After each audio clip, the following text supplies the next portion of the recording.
Jelajahi cara baru mendapatkan informasi. Download Metro TV Extend sekarang.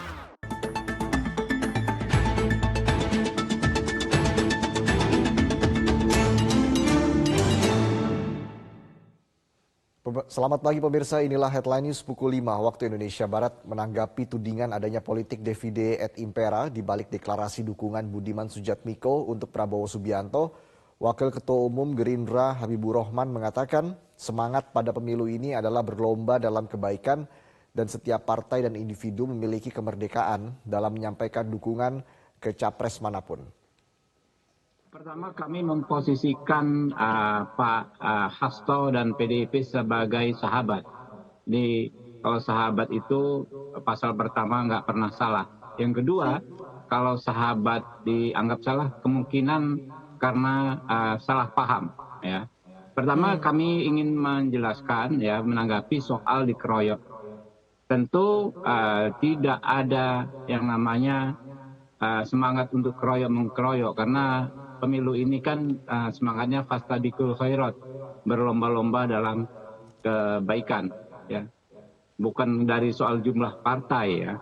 Kalau waktu PDI awal ya didukung oleh PDIP Pak Ganjar ya didukung PDI Perjuangan, Perindo, Hanura, lalu ada P3. Kami juga yang waktu itu baru didukung PKB dan Partai Gerindra tidak merasa dikeroyok. Karena kami menganggap itu realitas demokrasi yang biasa dan setiap partai politik punya kemerdekaan untuk menyampaikan dukungan kepada capres manapun. Toh kesemuanya adalah putra-putra terbaik bangsa. Demikian juga ketika beberapa partai politik mungkin jumlahnya lebih banyak ya mendukung Pak Prabowo. Kami tidak dalam konteks mengepung atau mengeroyok salah satu pihak tertentu. Ada juga kan masih ada koalisinya Pak Anies ya. Tapi ini semata-mata dalam konteks fastabiqul khairat itu berlomba-lomba dalam kebaikan. Nalurinya tentu kita ingin didukung oleh sebanyak mungkin partai politik. Karena dari segi keamanan electoral threshold dan keamanan mesin politik. Ya, tapi semangatnya adalah bagaimana kita menjadikan pemilu ini ajang kontestasi gagasan ya. Siapapun yang menang, siapapun yang kalah itu bukan hal yang nomor satu. Yang penting adalah bagaimana kita sebagai bangsa sama-sama menjadikan pemilu ini ajang kontestasi gagasan di mana pada akhirnya kita kembali bertemu sebagai sesama anak bangsa ya. Nah, kemudian soal divide et impera. Kami juga perlu meluruskan mungkin salah paham ya. Bahwa tidak ada politik divide et impera, tetapi kami tidak bisa membatasi pihak manapun untuk mendukung Pak Prabowo. Sama halnya kami nggak bisa membatasi anggota Partai Gerindra, kader Partai Gerindra apabila tidak satu visi, misalnya tidak ingin mendukung Pak Prabowo sebagai capres. Contoh paling gampang kita lihat Pak Sandiaga Uno. Silakan beliau ya pada akhirnya mengundurkan diri karena memang beliau tidak mendukung Pak Prabowo sebagai capres.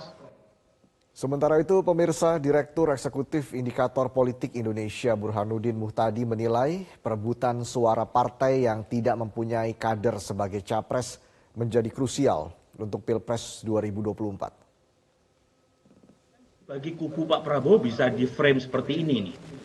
Kalau kader yang krusial, yang penting seperti Budiman saja gagal untuk diyakinkan mendukung Mas Ganjar, jangankan kader atau konstituen partai lain, kan bisa dibaca seperti itu, atau dibaca sesuai dengan kepentingan PD Perjuangan, bahwa ini seperti yang tadi Bung Panda sampaikan, momentum tepat untuk membersihkan para pengkhianat, para pembangkang seperti Budiman, mumpung pemilu masih jauh. Jadi lagi-lagi tergantung bagaimana cara kita memaknai berdasarkan posisi masing-masing. Nah, buat saya pribadi, kalau dilihat dari angka survei, pada dasarnya basis atau konstituen PD Perjuangan atau Gerindra itu sudah sangat solid. Jadi temuan survei kita terakhir, kedua konstituen masa kedua partai ini sudah maksimal untuk mendukung capres masing-masing. Justru yang menjadi pertarungan adalah konstituen partai lain. Contoh misalnya PKB. PKB itu sudah koalisi dengan Gerindra sejak setahun yang lalu. Tapi justru konstituen masanya paling banyak mendukung Mas Ganjar dan hanya 30% yang mendukung Pak Prabowo. Nah, demikian juga dengan P3. P3 sudah declare mendukung Ganjar. Tetapi yang terjadi sebagian besar pendukungnya lari ke Anies. Jadi konstituen partai lain yang kebetulan tidak punya kader sebagai capres atau cawapres yang dalam istilah politik disebut sebagai split ticket voting ini yang menurut saya lebih krusial untuk diperebutkan. Terutama dalam rangka memenangkan calon di mana 3 capres teratas selisihnya tidak terlalu jauh satu sama lain. Pemirsa, demikianlah Headline News untuk saat ini. Metro Pagi Prime Time kami lanjutkan kembali.